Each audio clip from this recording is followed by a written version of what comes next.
Hi, I'm John Byrne with Poets&Quants. I'm on the campus of the University of Virginia at the Darden School of Business, and with me today is Dawna Clarke, the Executive Director of Admissions and Financial Aid.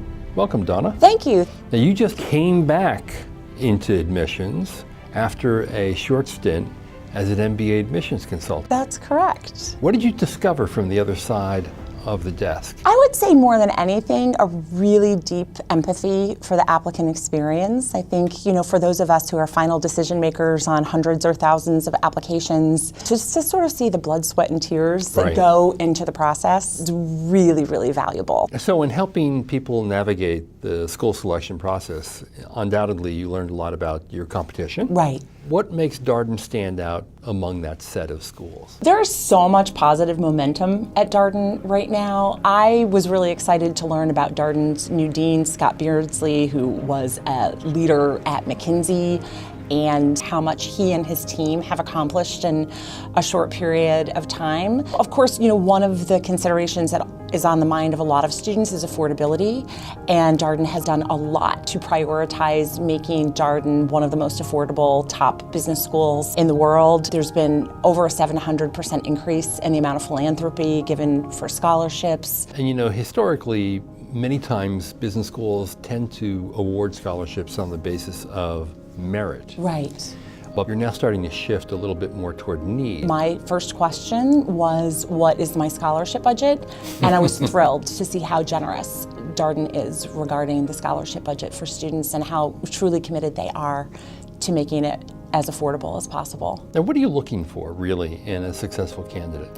In the admissions process, we do look at a lot of different criteria. So I'm a fan of the GMAT, I'm a fan of the GRE. I think to look at somebody's GPA over 4 years is a great indicator. But there are others as well. Work experience is one, and they can show perhaps that they've done a great job managing people or budgets or have made an impact in some way within an organization.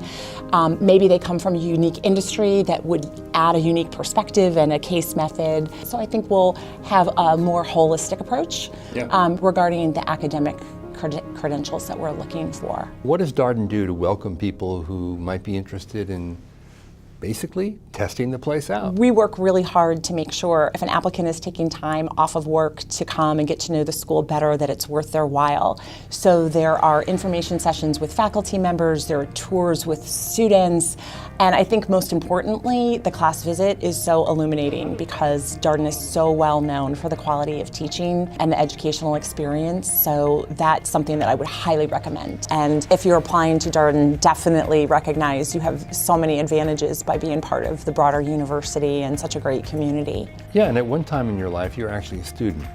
You took the executive program. I did the TEP program at Darden. And you saw firsthand the power of case study teaching. Darden really prides itself on how experiential it is. The case method is one of many ways that Darden has become more and more experiential, but to be exposed to cases every single day and what would I do if I were in this situation versus what would I do in that situation, and see how your perspective is altered because of a really vibrant conversation in the classroom. I think it's just so applicable to a person's career going forward. Right. It makes people practice thinking skills and the ability to articulate a point of view, to listen to others and to absorb the thinking that's going on in the room, and gives you a great deal of confidence to be successful. Right, absolutely. And to do it in a safe space. I was talking to a group of women who were looking at Darden and saying, this is such a great opportunity, I think, for women to find their voice at an early point in their career where you're in a safe environment and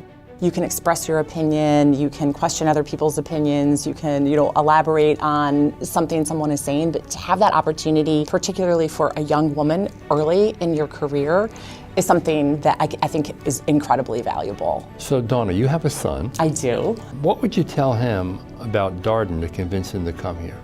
Well, I guess the question should be, what have I already told him about Darden, hoping to plant the seed in a couple of years? And obviously that's an application I would have to recuse myself from. But for him or any other applicant, if you're investing 2 years of your time, the opportunity cost, the financial commitment it takes to go through a 2-year program, why wouldn't you go to the school that is best well known for the quality of teaching and the educational experience?